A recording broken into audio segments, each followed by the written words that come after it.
impacted and how, like what's going on with the tissue, and that's gonna guide you into your treatment. So that's why I was like, okay, let's back it up. Read your stuff on, to prepare for Monday, read your stuff on muscle stuff.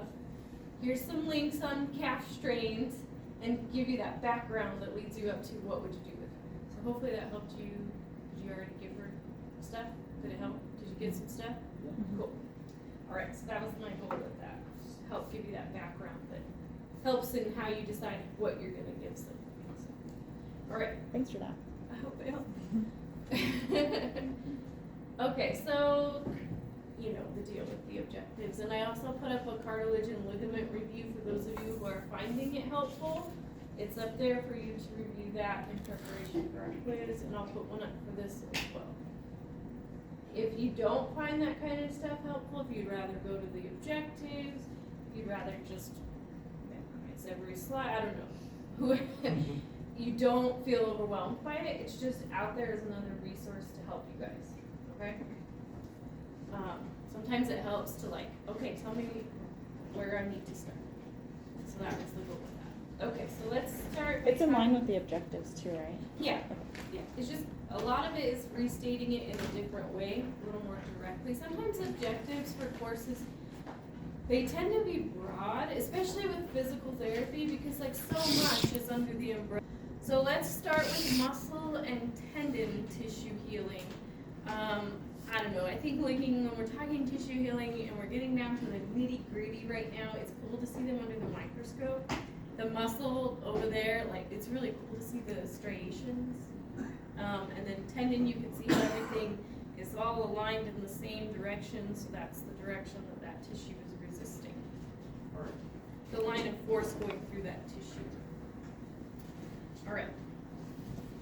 So let's start, because they play such a big role together, because tendons are what? It connects the muscle to the bone. Connects the muscle to the bone. So they play a role with muscle function, and so we can easily talk about them together, and that's why I grouped them together. But, our skeletal muscles and their tendons are responsible for movement. I don't know if you guys remember when I said bones are dumb. Bones don't do anything, they just hold our muscles up. It's our muscles that move our body through space. So they are responsible for our movement. And then you guys are in neuro, right? We could back it up instead and say, our nerves really, right? They send the messages, but anyway. Our muscles and tendons are making movement happen. So if you get an injury to the muscle or the tendon, it's going to significantly alter your functional ability. And we know this from, do they have the range of motion to lift their shoulder up high enough to comb their hair? Do they have the strength to lift their arm up against gravity and comb their hair? So any injury to our muscle is going to impact our ability to even take care of ourselves, let alone play soccer, go to school, or whatever else is we're putting on our body. So, talking about physical therapy treatment, you can either be used conservatively, as in they're electing to not go through surgery, so they decide conservative management only, or we can be a post-surgical rehab as well. So we come into play on both ends of the spectrum, depending on what they decide for the patient. But of course, we know that we play a big role in helping to reduce pain, increase our patient's range of motion and strength. So range of motion and strength limitations would be what? Tie it to what you just talked to Dr. Yu about. Someone has decreased shoulder range of motion, what is that? Starts with an I. It's an impairment. Oh, yeah. That's your impairment. Tie it to function, they can't comb their hair because they can't lift their shoulder up to comb their hair. They need assistance with ADLs. That's why all last semester, every single self-note you guys wrote for me, I was like, how do you tie that to function? What can't they do because of that? So that's taking that impairment, tying it to what they can't do, which is their functional limitation. So we try to help restore those functional abilities. So let's talk muscle. We're going to talk big picture, get narrower, and then we'll move to tendons. So big picture, we have 600 skeletal muscles and tendons that perform our functional movement in our body. So our skeletal muscle consists of our muscle fibers, and remember we talked about in the very beginning, there is a connective tissue that binds our muscle fibers together. So we have connective tissue, there's a blood supply, and we have innervating nerves that tell our muscles what to do. Hey, contract, I need to lift my arm.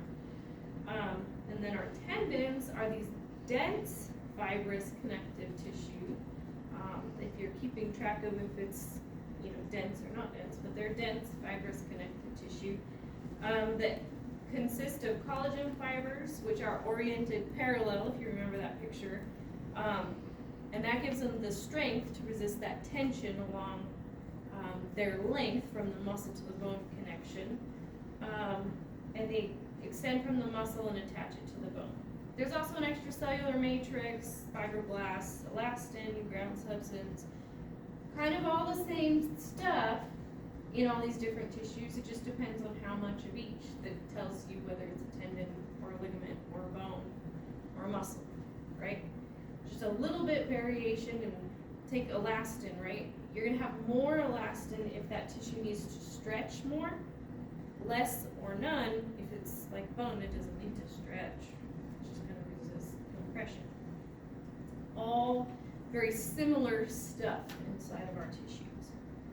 So if we contract our muscles, it's going to create movement about our joints, and that is through, and creates a tension through through the tendon attaching to the bone. So contracting the muscle creates tension through the tendon and moves the bone from point A to point B and helps us get something done. The musculotendinous junction is that, it's MTJ on the picture. It's that transition zone between the muscle and the tendon. Think about last time we talked about ligaments, how there's that,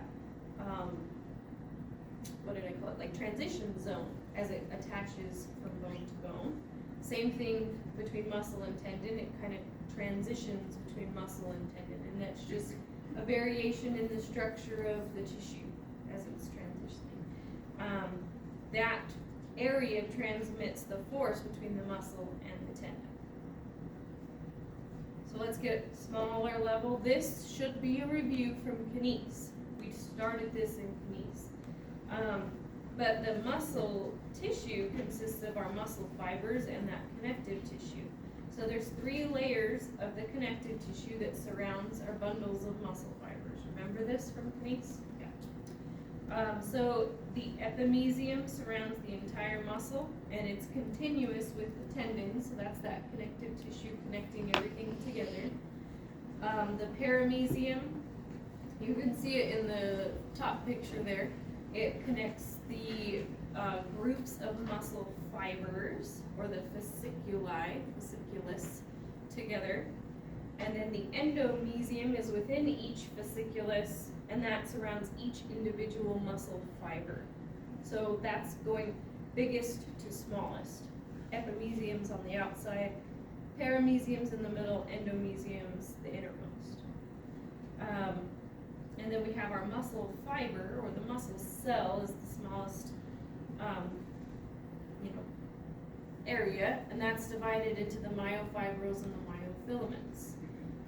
Then the sarcolemma surrounds each muscle fiber, and that's the cell membrane of the muscle fiber.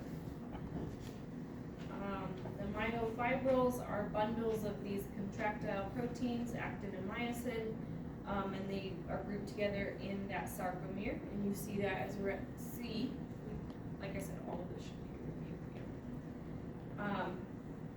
here. And we have that relationship, and I talked about it before, but in muscle, we have a relationship between our contractile components and our non-contractile components, like the connective tissue, that allows our muscles to perform concentric, so shortening contractions, or eccentric, lengthening contractions, and then return to their rest position. So it takes both the contractile muscle fibers, and then the connective tissue around them has to be able to stretch to allow the function to happen. Yeah? On your, maybe I don't get it. On one of the sarcomeres, it says it surrounds each muscle fiber. That's a sarcolemma. I know, there's a Oh. lot of repetitive terminology when we talk muscle. There's myofibrils and myofilaments. There's the sarcolemma and the sarcomere. Okay. So just try to keep track of the terminology with the muscles. Yeah? Talking about the muscle fiber. I just got confused where it says sarcomere on the picture and that's sarcomere. Oh, okay. Is it like a Me bundle not of reading muscle right. fibers and then individual No, yeah. muscle fibers? Yeah, endomysium is more of the connective tissue, and sarcolemma is the like cell membrane. It is the cell, when you go back to your cellular structure stuff. So endomysium would be the connective tissue around each muscle fiber, and then right under that would be the sarcolemma, the cell membrane of it. Okay. I would say, go back to your understanding of the actin and myosin relationship. Definitely understand the layers of connective tissue and how it takes our contractile elements, actin and myosin working together, plus non-contractile would be connective tissue. They have to work together to either shorten or lengthen and allow our muscles to function, okay?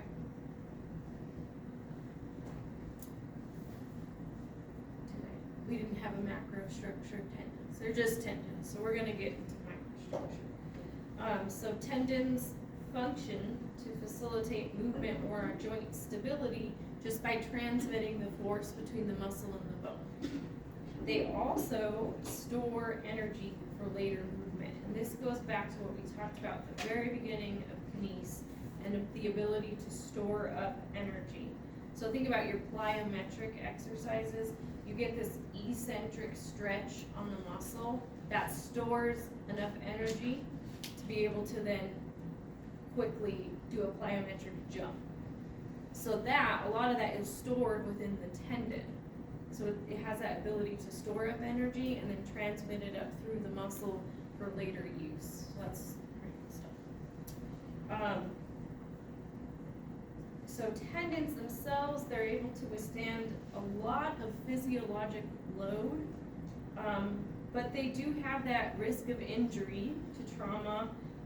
They do degenerate over time, and they do get affected by overuse. So they're not resistant to all these external forces that are affecting them. The structure of a tendon is really similar to muscle. You have your collagen fibrils, they're bound together to make the collagen fiber, which is that functional unit of the tendon. Then you have your groups of collagen fibers form a subfascicle. Then you have a bunch of several subfascicles together, form a fascicle. Several fascicles together form a tertiary bundle. And then you have bundles that are surrounded by connective tissue called endotendon. Same dealio as muscle, just different terminology. And then epitendon surrounds the entire tendon. So endo, if it starts with E-N-D-O, it's the innermost connective tissue. Peri is in the middle, epi is on the outside. Yeah. So is it just an extension of like the epimysium that becomes the tendon or whatever? Yeah, the epimysium and the epitendon kind of blend together at that musculotendinous junction, and they kind of differentiate depending on what structure they're over. So it's made out of different material kind of thing? I would say like the different collagen, the differentiation between a tendon and a muscle, but at the musculotendinous junction, they sort of intermingle. That can also lead to why when people rupture, they tend to rupture right at that musculotendinous junction. It's sort of undifferentiated. Yeah. Are we gonna go more in depth on like learning about like the stimulus adaptation of muscle fiber compared to tendon? Like it's easier to grow muscle fiber and strengthen it than it takes longer for a tendon. Yeah, I think right now, just understanding that ligaments and tendons take longer to heal than muscle. Okay. We talked about ligaments, they're gonna take up to a year. Tendons also, they're gonna take a lot longer than getting that muscle repaired back. So this would be your sort of overall overview. So since it's there's a junction there, when you look at healing times, are you looking at muscle or tendon since it's both, like right at the junction?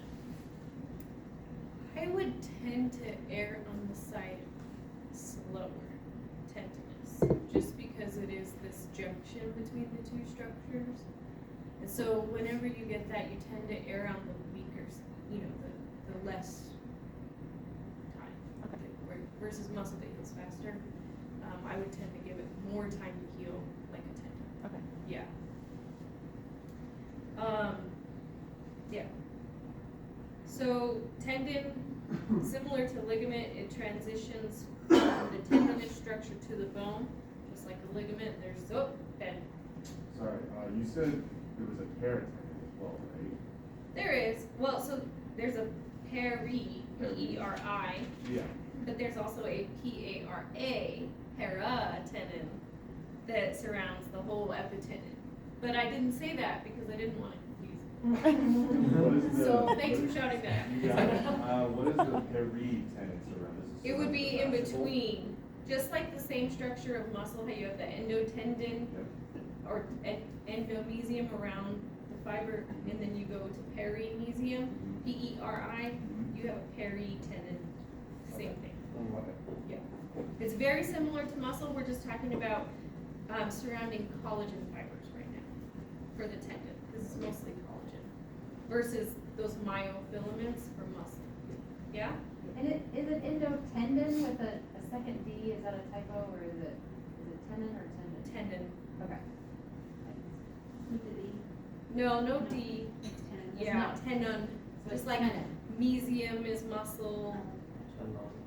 Yeah, tendon. Endotendon. Okay. It's, I don't know what, Latin? Isn't Latin a dead language? Just kidding.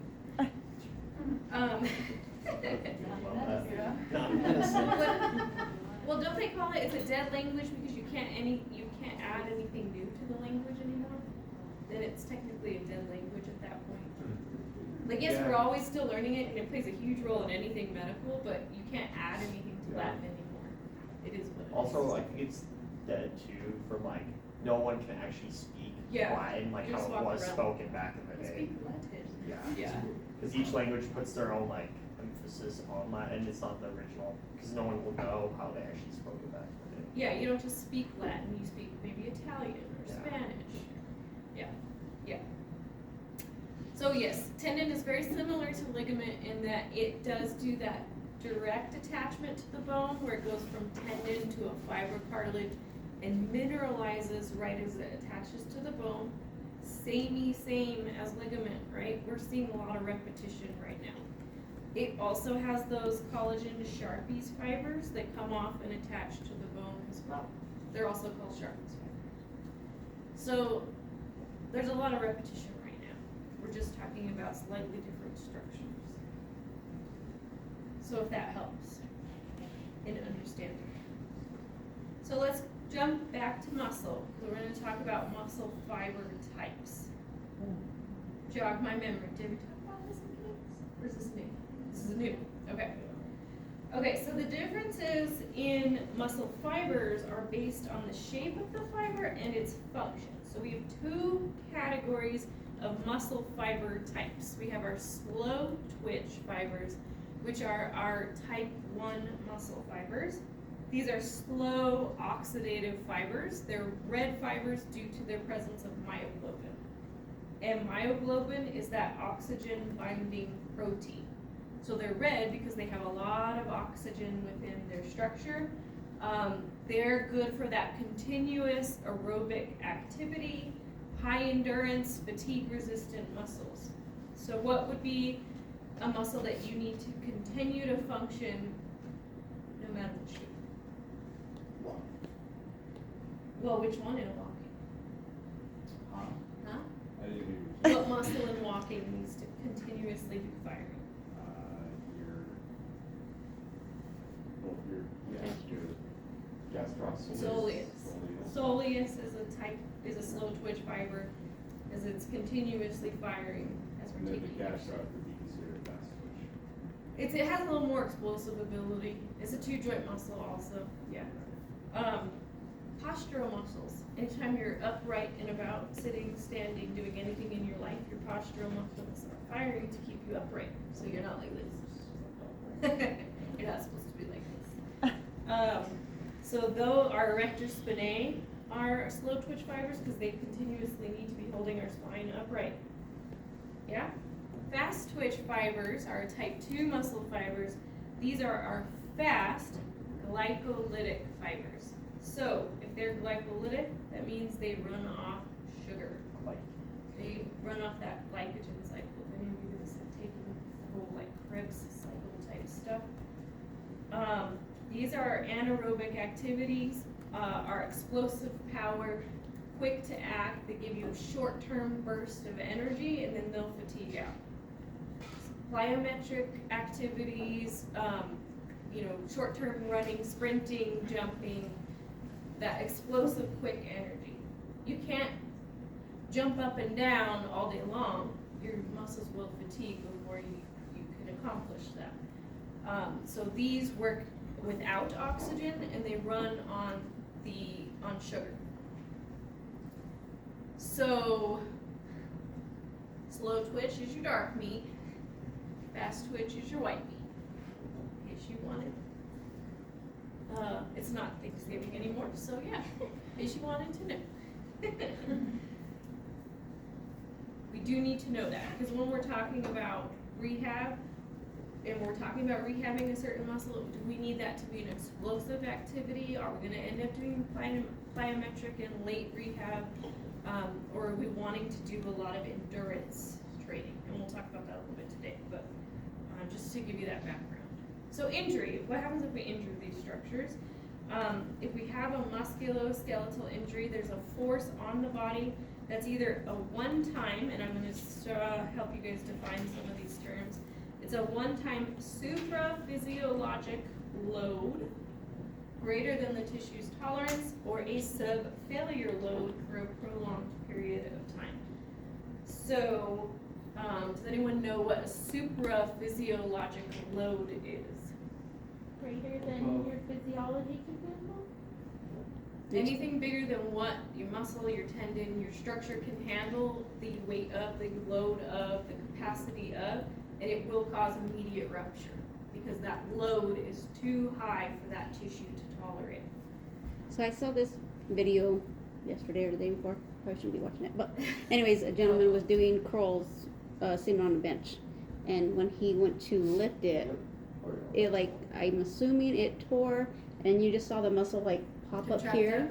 Is Yeah. that what you're talking about? Yeah, Okay. so that would be a supraphysiologic load. That load was way too high for that guy's muscle tendon to tolerate. Sounds like his tendon failed first if it contracted up. So that's the supraphysiologic load. If you're kind of in the 1 repetition max type person, this would be well above your 1 RM. Yeah. Your 1 RM, 1 repetition max, those who don't have a lot of exercise stuff, that's the weight of 1 repetition. It's the highest weight you can tolerate and lift once. You cannot lift it again. So that would be your personal 1 repetition maximum. Mine would be different than Cam's, which would be different than Evie's, which would be different from Ben's. Everyone has your own personal 1 RM. But your 1 repetition max is you can literally only lift it once. You don't have another shot at it. Sub-failure loads are below that failure point, but we're talking at 80% to 100%. So if your 1 RM is 100% of what you can lift once, we're talking sub-failure loads in the 80% to 100% range. It's not at 100%, so 80 to 99%, right? It's sub-failure, it's below that failure point, but we're not talking like a little 2-pound dumbbell lifted over and over again. We're talking the 80% and above range for this person. So it's still a really high load, and they're getting repetition over a prolonged period of time. That's an overuse injury. They have a lot of demand on that muscle or that tendon for a prolonged period of time, and it's not getting adequate rest to recover, to get those cells coming in and repairing and recovery, and that's an overuse injury. Yeah? That makes sense for all these terms? Those are out there terms. So to reduce the risk of injury, our muscles and tendons have to have the ability to stretch or deform in response to this applied load. That's why there's a lot of elastin. And they have to be able to stretch against or deform against the load put on it and come back to their original shape and be okay. Okay. We're all right. We survived. We're not that guy at the gym. Yeah? Okay. You shout at me if we're going a little crazy here, because we are. So muscle injuries, we have to have, and this goes back to what I was saying, we have to have this knowledge of the tissue and the injury that occurred in order to really guide our treatment progressions. And that's why after the other day I was like, I'm gonna say go back, read this in preparation for us, but also for talking about muscle strains. But also here's a little more background on muscle strains, because we haven't quite got there yet. So just to give you guys that background, was when you know the structure involved, when you know the injury process, the healing process, then you know where you're gonna start with treatment. You're not just like, I don't know, here's a resistance band, let's just see it. It guides what you're gonna be doing. You know that if a muscle's torn, it needs time to heal. You're not gonna overload that muscle with a lot of resistance right out of the gate, right? Okay, so you're not giving that patient resistance yet. Yeah? We didn't get to resistance yet. So some diseases actually can weaken our muscles, and this, you can see muscular dystrophy, Parkinson's, Huntington's disease. These are all neurological diseases. And so they end up weakening the muscle because there's a disease with the neurological input, and then over time, because of the lack of input, the decreasing input, the muscle then atrophies based on that. So disease usually is caused from a neurological dysfunction that would atrophy the muscles over time. Of course, there's also the use it or lose it also, that your muscles will weaken over time if you don't use them. And then we have direct or external injuries. So there's an external mechanism on the muscle. This would be like a contusion from a blunt trauma, a laceration from a sharp instrument, deep cut, contusion hitting into each other. That's a direct injury. So it's coming from outside impact. An indirect injury, or is an internal mechanism of injury, we're talking about that supraphysiologic load. So that would be a violent or excessive muscular stretch. Or you could have an excessive muscular stretch combined with an eccentric muscular contraction. Based on what you know from kinese, what does that sound like? An eccentric contraction usually is a lengthening contraction where you are slowing down something and you're also getting a stretch. That's overloaded. Well, yeah. As the muscle lengthens. It's usually a deceleration injury. So you're decelerating, you're eccentric, you're stretching to slow down, and it's just above the load of what those tissues can handle. Okay? So it's either a violent stretch on the muscle, or it's an excessive stretch combined with eccentric contraction. That's big. You should be writing that down. Or repeated insults. That's your overuse injury. That's that 80% and above repetitively over a prolonged period of time without that proper recovery time. And then, of course, we talked about the excessive stretch. You can also, and then like I was saying, a lot of this tends to occur primarily at the musculotendinous junction. It can occur in the muscle belly, but you see it more at that junction, is what we see. And then we also have a muscle strain, which you guys are becoming more and more familiar about. That would be a tear in the muscle, causes significant pain and reduces function, and is most commonly occurs in muscles that cross two joints. Your gastroc strain person, right? not necessarily a soleus strain because it's more common in the two joint muscles because they're usually getting pulled at both ends. And they're also composed of those type 2 fibers, and they're the least resistant to fatigue, so they tend to tear out first. This is usually in response to an intense eccentric load. So that lengthening contraction that's too intense for that muscle to handle. Why, and that's why I said why it's more common in your two joint muscles, they're usually getting pulled at both ends. So that's an eccentric contraction, it's lengthening, but on both ends, and that usually will tear it apart. They could be classified by severe. Oh wait, that's not there. Sorry. You can see on the bottom they can be classified by severity: first degree, second degree, third degree. Just know that like first degree is minor, second is moderate, major would be third degree. And then you can see. Usually you don't get swelling first degree, not really loss of function, maybe a little bit of pain.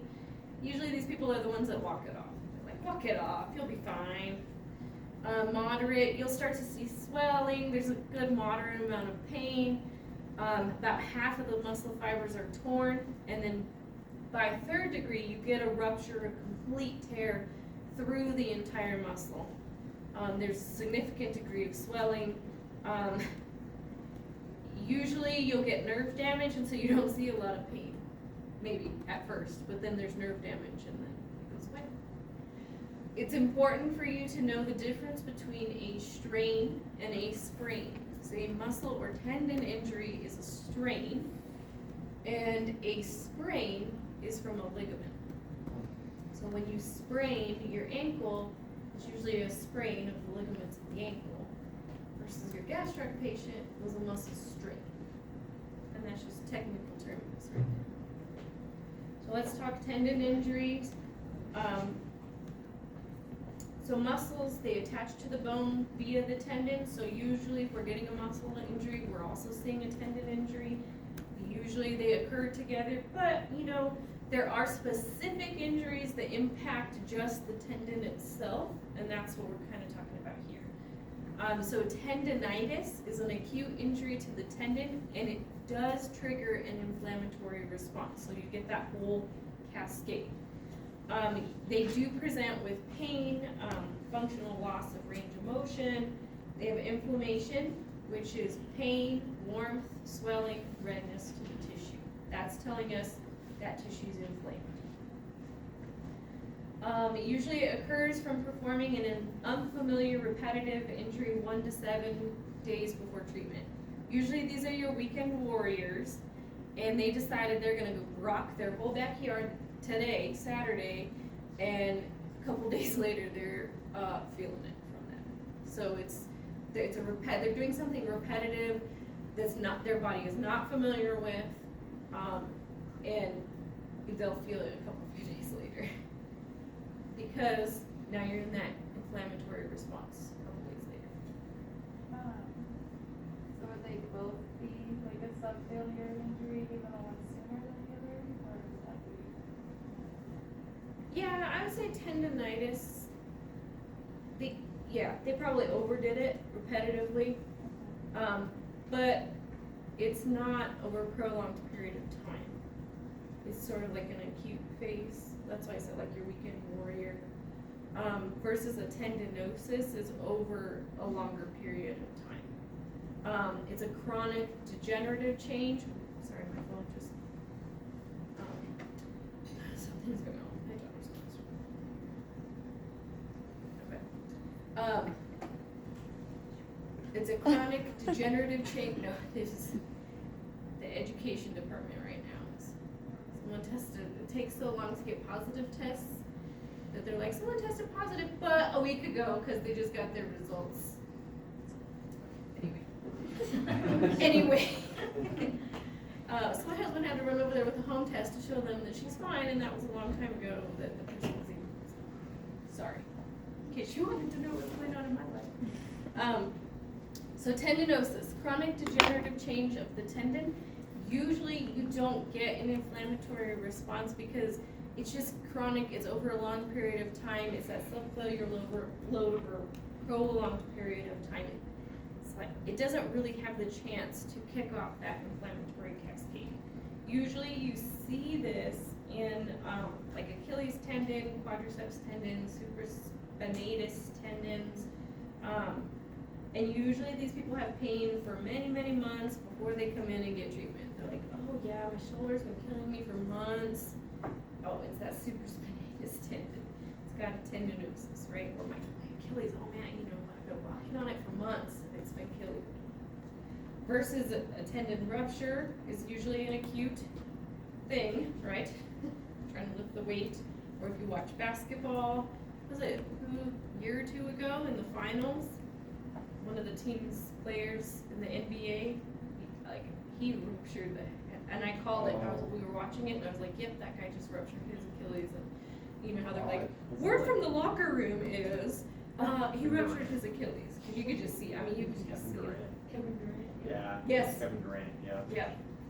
I was watching it, and I was like, "That he's out. He's done for. He just ruptured his Achilles." And you know, the lady's like, "We're getting word from the team trainer that." Yeah, I told you that 5 minutes ago. We usually see tendon ruptures in like supraspinatus, rotator cuff muscles, and usually it's that they're trying to hold that load and it fails. This is where you're trying to reach behind you in the car to hand your kid something, it tears the tendon. Extensor carpi radialis brevis, quadriceps tendon, Achilles tendon, Kevin Durant, is usually where we see the tendon ruptures in. You said for tendonitis, the presentation of pain may not occur right after. It might be a few days later that they actually start to experience pain. Or Yeah, and just kind of think of like your Dom's day, day after muscle Yeah. soreness. It's usually kind of in relation to that. They Okay. overdid it in some acute injury, and they'll feel it later, okay. day or two later, when this whole inflammation response kicks off. Yeah. So, in relation to that, or I guess on the other hand, your tendons can age. So usually adults 40 years and older are at an increased risk of tendon injuries. That's also kind of why you tend to see rotator cuff injuries in patients 40 and older. Their tendons are starting to age. And so when they do age, the tendon itself is smaller in size and has fewer collagen fibers, which means that it has a decreased capacity to resist those tensile loads. So it can't resist the same load that it used to at 40 and up. I hate to say it, when people are like, "Oh, you're over that line," you really are. Your body is starting to. Is there any way to, I mean, I know we can do muscle, but can you strengthen your tendons or anything like that? I mean, you can Or- continue to give them the correct load. You don't want to give them the repeated subcellular loads over time because that Mhm. will rupture them. But you can continue to. So it doesn't train really them like you would strengthen them, it muscle. just keeps them from injuring it. Yeah, keeps them from atrophying. I'm just thinking about myself. Leah's like, I gotta take some notes here. Oh yeah, taking notes. We're all taking notes. So how do these structures, how are we kicking off healing with these structures? You're gonna see the same pattern. We're gonna talk about a few other things too, okay? So, you're gonna see that consistency among all the connective tissues, but first we have our acute inflammatory phase. This begins immediately, and this is designed to protect this injured area, stop the progression of the cellular damage, and stimulate that repair process. It can take up to 6 days, but if you continually stress that injured area, it can actually extend the time of your inflammatory phase. So signs and symptoms would be that redness, swelling, heat, or warmth, and pain are your signs of inflammation. So if you speak Spanish, redness is rubor. I'm so with Spanish. Swelling would be tumor, heat is calor, and pain is dolor. So if you get that, they all rhyme. Anyway, redness and warmth occur because there's damage to those blood and lymph vessels. You're getting that dilation because you're getting the blood flow into the area. Everything's increased its permeability. We're flowing, right? Because we want all those structures to come in, or all those chemical mediator, everything to come in. We see this swelling because we have the plasma and the other proteins that leak out of the vessels into the surrounding tissue. They do have a function to repair, but if you get too much, you get excessive swelling, and that's when we want to use our modalities to help bring that swelling down. If we get too much swelling, it can be a bad thing. And of course, we know that swelling increases the pressure in the area and applies that mechanical stress, especially on our free nerve endings. If we get too much pressure, then we start to see our compartment syndromes, especially in our arms and our legs, where everything is just a closed space. There's not a lot of space. But we'll talk about those when we talk about wrist and we talk about leg. So subacute is our repair and healing, or that proliferation phase. This starts at 3 days after injury and lasts up to 3 weeks. This initiates the growth of those capillaries. The fibroblasts are making new collagen. But right now, our new collagen is laid down organized or unorganized. I don't know, it's just all, they're like, here's some collagen, and they're throwing it out. So it's very immature, thin, and weak. We're also seeing that angiogenesis, so that formation of new blood vessels. When we go into the chronic phase, so that's the remodeling and maturation phase, this starts at 3 weeks after injury and goes 12 to 18 months. So this is that same year to year and a half time frame, especially when we're talking ligament or tendon. So our scar tissue stops growing at this time because we've already laid down all the scar tissue. Now we're going to remodel it. We're going to remodel the collagen to the lines of force that we apply. This is why that late phase rehab is all the multi-directional stuff. So if you're starting multi-directional and you hear us say too soon, it's because we're telling you you're in the acute or subacute time frame. We're not ready yet. The tissue is not ready to withstand that yet. So effects of immobilization on muscle, obviously, if you're not using it, you lose it. It can atrophy, and that really depends on the duration or the position you're immobilized in, or if you're putting a stretch on the muscle. Excuse me. Oh, coffee time. Like I need more energy. So if you immobilize someone in a shortened position, it's going to take all those muscle fibers, shorten them. The extensibility of all that connective tissue, it's all shortened. So when we talk about orthotics and how people are immobilized, especially when we talk wrist and hand, usually you'll see someone in a wrist splint in this position because it's the most functional position. They're not going to splint them inward because that's going to tighten up all the tissue, or they don't want to overstretch the tissue, but they find that functional position. We see a decrease in muscle weight, which decreases the ability to generate force and tension. So atrophy, obviously. The collagen starts to go crazy and be haphazard because it's lacking stimulus in any direction. And then we start to see adhesions develop. And our risk of re-injuring that tissue increases because this atrophied tissue, or our new tissue, has a decreased tensile capacity, so it can't withstand the same stress. So is immobilization a good thing or bad? Actually, it's bad.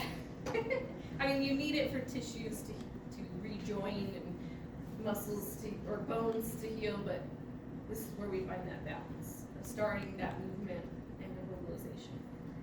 If you have an injury that occurs, you can get special cells that are called satellite cells that actually come and start to proliferate and increase in number, and they will actually convert into muscle cells. So if you can see this nice quad down here, it's pointing to, then you can get, after a severe injury, sometimes a muscle may result, you may get heterotopic bone formation within the muscle cells. So after this severe injury, or a blunt trauma, these cells come in, and you start to get cartilage development, and then that cartilage starts to calcify, and then it starts to get vascularized from the muscle tissue, and then it starts to form a little piece of bone in your muscle, which is not a good thing because that's impacting your muscle ability. So just know what heterotopic ossification or myositis ossificans is. Formation of bone inside muscle tissue. Not supposed to be there. So let's talk intervention, because this is where you're like, yes, this is what I need, this is what I'm doing. So no two muscle or tendon injuries are treated the same way. You have your 40-year-old muscle strain patient, you have a 23-year-old muscle strain patient, or two 40-year-olds. They're two different people, they're not all treated exactly the same. So whenever we're developing a PT program, we're going to take into account those tissues that are injured, the severity of the injury, how many days out they are, their current stage of healing, our findings from our exam, and then our goals. How functional is this person? What are we wanting to get them back up to? We take all that into account when we're designing a program. So that's why I was like, let's take it back and let's talk what muscle tissue is as you're designing your program for your patient. So acute, we're in that acute stage. This is your immediate response to injury. This would be your price. You're gonna protect, rest, ice, compress, and elevate. So if you have an athlete, they're usually removed from competition or play. They're not going to continue to stress that. They're going to be removed. You might even protect by decreasing weight bearing if it's a weight bearing joint. If you're elevating, it's going to be above the level of the heart. Ice reduces further inflammatory damage and controls the pain. And compression, usually you add it with the ice up to 20 minutes every 30 to 60 minutes. So you're really just trying to come into that acute inflammation phase, prevent them from injuring further or doing more damage, protect it, rest, ice, compress, elevate. So this is your price. Typically, we're not seeing them yet in this phase. You may have like a friend who's like, oh hey, you're in physical therapy, what should I do? Because I was just out the soccer field, and this would be, you should rest it, ice it, compress it, elevate it. But usually they're not immediately in the PT clinic. They might be seeing an orthopedist at that phase, and that's usually what they're recommending first. But, we know this stuff, so we know what to say. So when they get to that treatment into the PT clinic, what are we working on? So our goal is to facilitate healing. I'm talking too much. And we started a remodel at our house. They were busting up the concrete. Very dusty. Anyway, okay, so we're facilitating healing, reducing the effects of inflammation, reducing pain, reducing the loss of muscular strength. We're going to start initiating controlled movement and restoring any range of motion losses. So treatment, you can use your physical agents to reduce pain and inflammation and facilitate healing, restoring muscle function. Sometimes ultrasound, ice massage, those would be the physical agents you might use at this time. I say sometimes ultrasound, because ultrasound is not always used as much as you think it is. Just because the research behind it is anyway, okay, so passive range of motion exercises, progressing to active assisted. You may do your manual therapy, which we were talking about.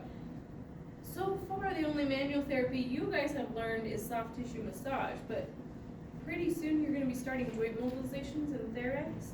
That's another form of manual therapy, where you're going to be reducing pain and improving joint mobility.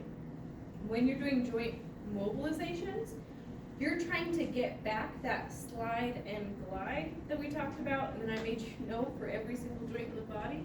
That's what you're doing when you do joint mobilizations. You're trying to return either the posterior glide, the anterior glide, superior, inferior, that occurs with these movements, right? And if they're limited in these movements, then they're not gliding the way they should, so you're going to mobilize the joint in the direction it should be moving. That's your internal mobilization. That's all I'm going to say, because the whole rest of it you need to be hands-on, which is, you need a lab for it. You could start isometric strengthening to prevent that strength loss, so that's just contract without movement. let me write this down for you guys. Do we know these differences? I don't know if you've gotten this far in Therex, but isometric means what? Holding the Contraction contraction, without there's no movement. movement. No movement. So there's a continuous length, right? Continuous length. Then there's isotonic.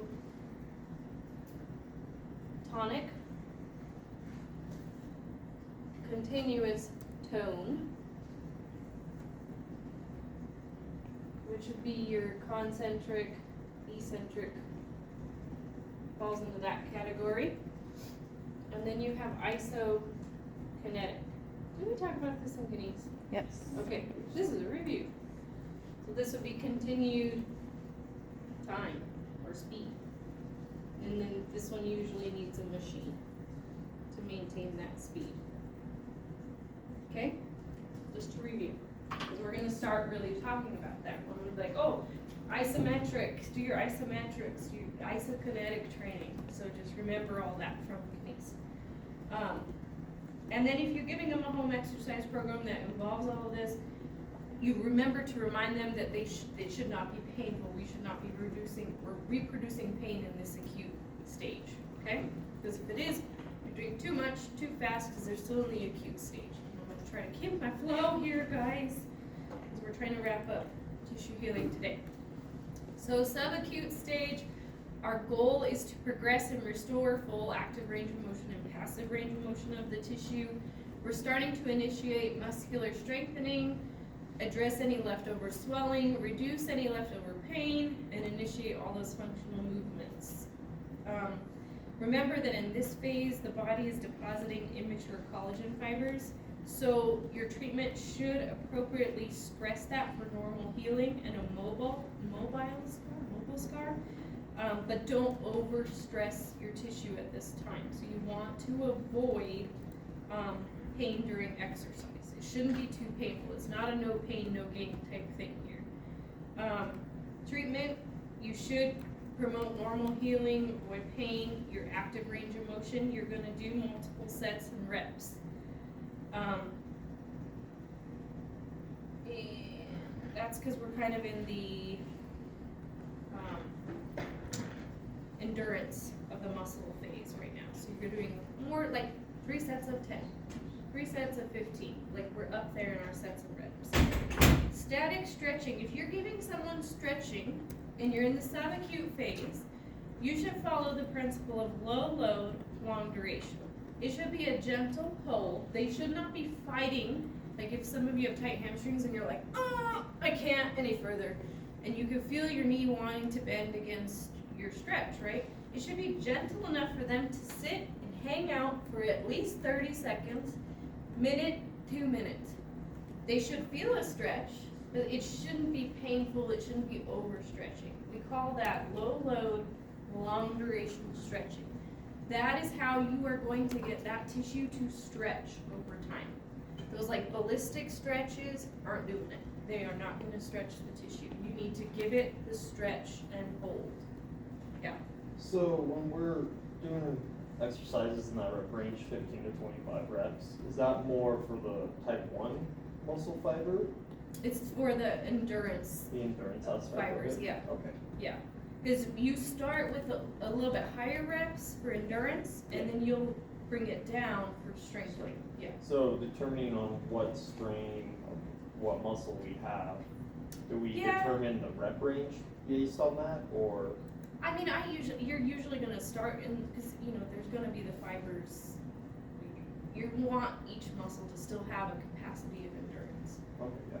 I mean, like your long distance runners, we're never really gonna give someone that amount of endurance training. We're gonna be in 1 to 2 sets of 15 to 25 reps. And that's just saying if they can do that, like if we're doing like active range of motion, but like they might get tired out 5 reps at the beginning, and then you work your way up Right. through the high reps. Yeah, this is your endurance. So you're progressing, okay. And this would be your resisted exercises. So you should have high repetitions but a low load. So you're not giving them a black TheraBand to do this many reps, yellow. You know, low load, it shouldn't be too strenuous on the tissue.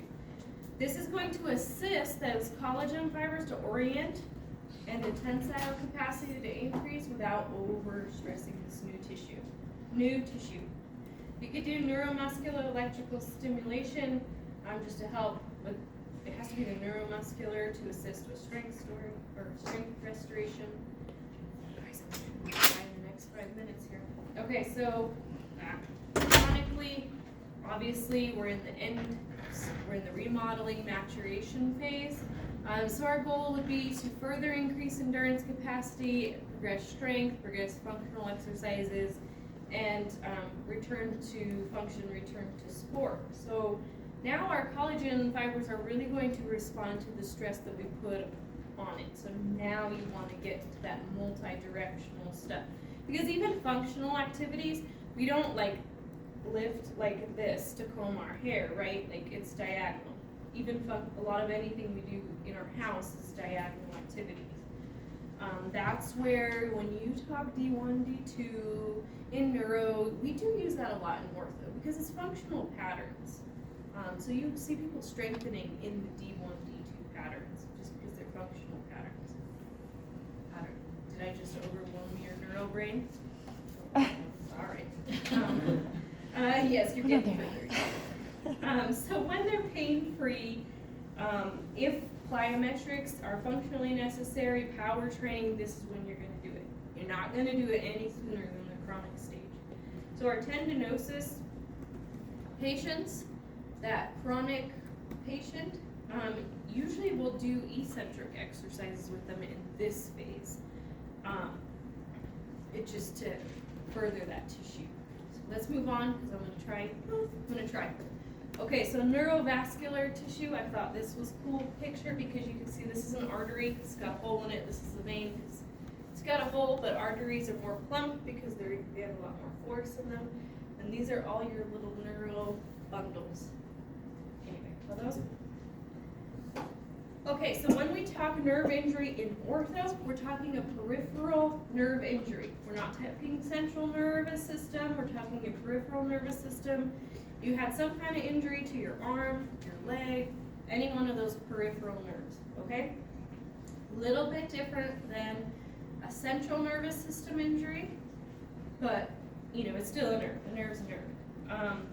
So you can get trauma from a mechanical stress, a thermal stress, so heat, burn, cold, chemical stress, or taking ischemia, so taking away oxygen blood flow, can actually injure the nerve.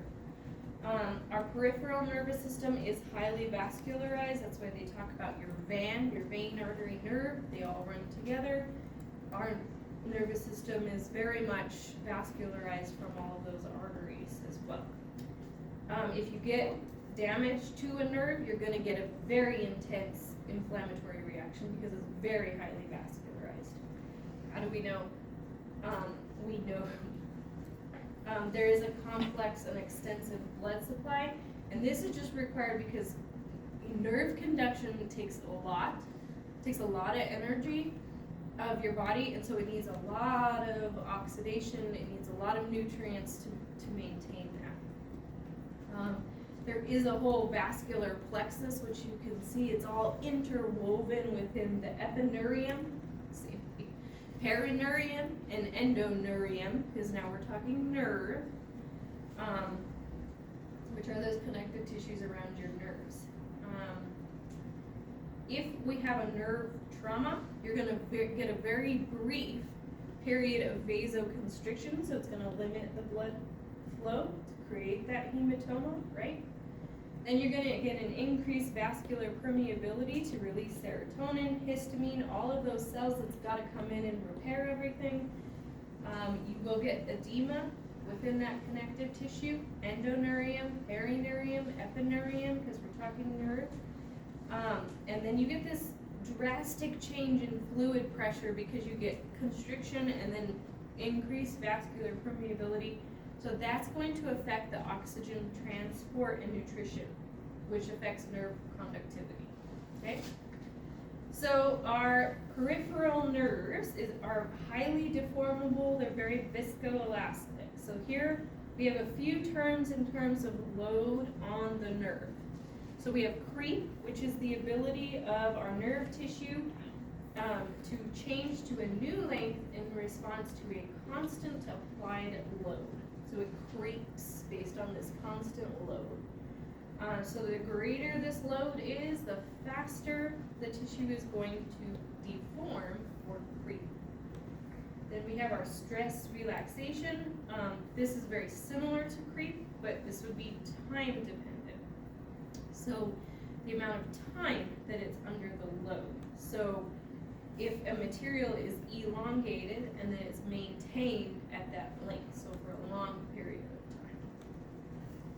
And then our peripheral nerve tissue will tear when our nerves are elongated 20% or more than their resting length. That is not a lot. They don't handle a lot of movement. They will tear. At 15% of elongation, you're starting to see the ischemic changes or the reduction in blood flow to the nerve. So know that 20% more or stretch, and you're going to get tearing of those tissues. Okay, we have to at least get through nerves, and then we could do vascular Wednesday. Okay? I think. I still got a few pages of notes for you guys. So there's 3 categories of nerve injuries. You do need to know the difference between these. So you have neuropraxia. This is a reduction of the nerve conduction at the site of injury, usually due to a compression of the nerve. So it's a local injury, and it's reversible if you just remove the compression. You get a functional recovery within weeks or months, depending on how much compression was put on that nerve. So you take away the compression, and the nerve starts to heal. It's very localized. Axonomesis is a damage to the perineurium and endoneurium. So our epineurium, the outer structure, is remaining intact, but the damage is more interior. Depending on the amount of damage to those tissues, it may require surgery to go in and repair those in order to facilitate the healing process if they're very severely damaged interiorly. And then we have neuromesis, and this would be an entire transection or rupture of the nerve trunk. So obviously you get a total loss of nerve continuity. You're not getting any nerve response past that, so it's going to require surgery to repair. And the prognosis of how good that repair is depends on the injury, the patient's age, the timing of the repair. So if you get a nerve injury, you kind of got to go quick and get that repaired. You can't just be like, nah, it'll be fine, because it won't be. It will not heal on its own. A pure motor nerve is obviously a greater risk for injury than a pure sensory nerve. You can live a little bit without sensing everything, but if you can't move, it's going to be a lot harder to live. So usually you have an increased risk for a pure motor nerve. If you see motor loss, you get a motor nerve injury, you got to go in fast. You want to get that repaired before you get a complete motor loss. Nerve injuries can either occur from compression or tension. So it can either be compressed upon or torn apart. So compression is, either acute or chronic. So it's a disruption of the nerve fiber and ischemia just because it's being compressed upon. So there's certain peripheral nerves that really are at higher risk for this. So if you have your common peroneal nerve, which is behind your fibular head, this is why, by the way, guys, when I said the ice back there, you cannot circumferentially put it. So that's like around in a circle with compression over that nerve. Because it is high, it's more exposed right there. So if you wrap ice in a circle around there and then you add an ACE bandage for compression, that's when you can get a compression with cold injury right on that nerve. That's what it's talking about. Does that make more sense now? You can, if someone's like this and you just place ice on their knee, you're good. It's when you add the compression and you're tucking it back behind that fibular head in a circle that you can then cause an injury to that nerve. Radial nerve is in the spiral groove of the humerus, medial nerve in the carpal tunnel, and then your spinal nerve roots, because they don't have an epineurium because they're right in the spinal nerve. So the biologic response to compression, you lose blood flow, you get ischemia. That nerve fiber is now going to deform under the pressure. You're going to get a reduction in vascular permeability. You're going to get edema, so swelling, which then causes more reduction, and then you're going to get fibroblastic proliferation, which actually decreases the nerve plating. So there's a whole lot that can occur if you're compressing on that tissue. A double crush syndrome is when you're getting compression at both ends or two levels of the nerve.